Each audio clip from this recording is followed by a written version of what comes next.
Alright, hey guys. So, I want to make a quick video. I'm at work, and I wanted to make this video while it was still fresh in my mind.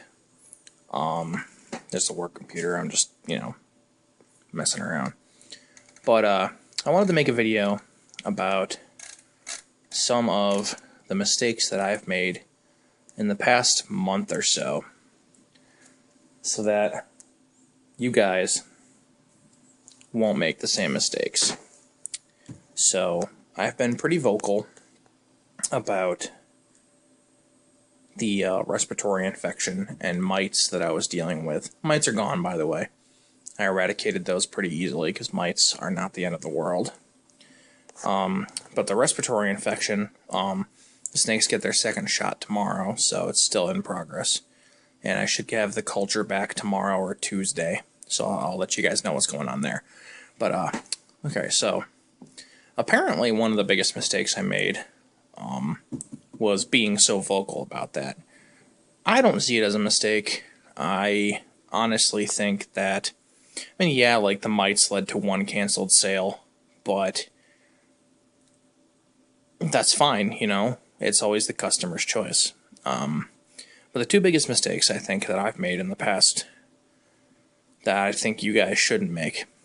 First, the reason the respiratory infection spread so quickly, I think, granted I don't know concrete, because I have to find out what it is when the culture comes back, but I think it was because when I was treating the mite tubs, or the tubs for the mites, I was giving the balls a bath, and I was giving them group baths, 4 to 6 animals at a time, in a big tub, meaning they were getting physical contact in water, which probably didn't help.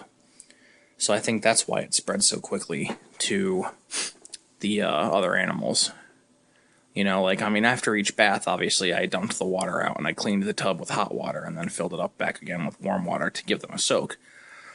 I wasn't using the same water for every snake, but the community bath, I think, is what let it spread. So initially, there's a good chance I didn't notice one of the snakes was sick, and when I gave him a bath with the other animals, it spread it faster.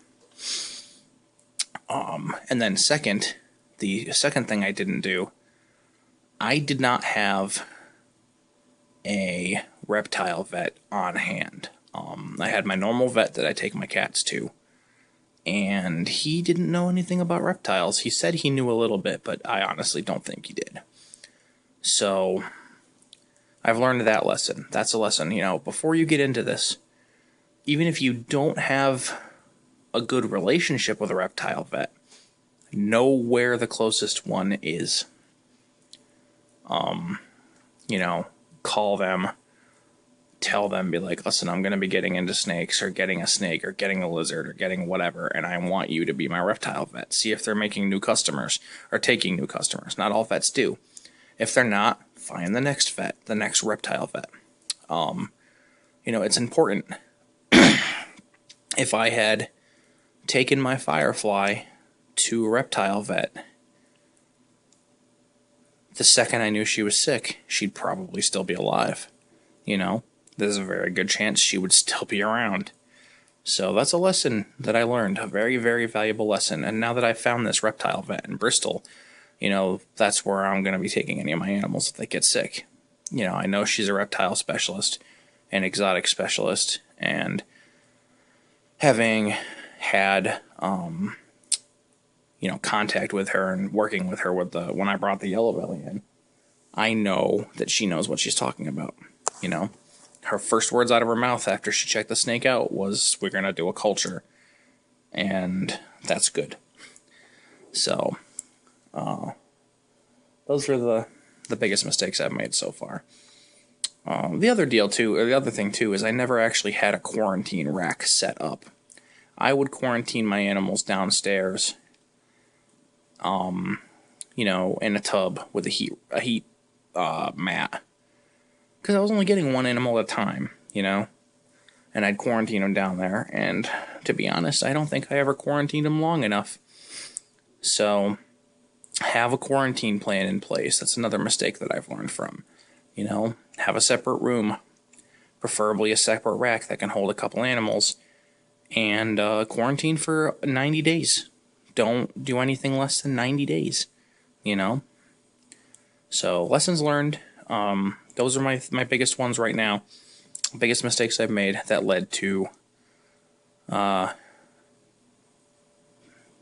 losing the Firefly was pretty disastrous. I mean, it's not the end of my business, but, you know, if it could have been, it very well could have been, you know, maybe this, if it wasn't an RI or it was something much worse, you know, it could have destroyed everything. I mean, heck, it's still early. I'm really hoping it's not anything worse, but it's still early. I really think it's just respiratory or really strong respiratory. But I'll find out Tuesday, so. Learn from my mistakes, as I have learned from my mistakes. You know what? Don't do the things that I have done or failed to do that led to bad results. So that's all I wanted to say. And you know what? There's not a lot of other people out there, not a lot of other breeders out there that would openly admit these mistakes. You know, they just cover it up and be like, oh. But I like to share because I want to make sure that nobody else does the same stupid things, you know? So, that's it. Gonna go back to quote-unquote working. There's nothing going on right now. It's 12:17 a.m. and we're not that busy tonight, so I'm gonna go sweep the lobby and then probably watch episodes of Tanked on YouTube. I got into that show. It's a custom fish tank show, and it's actually pretty awesome. So, check it out if you haven't watched it. It's pretty cool.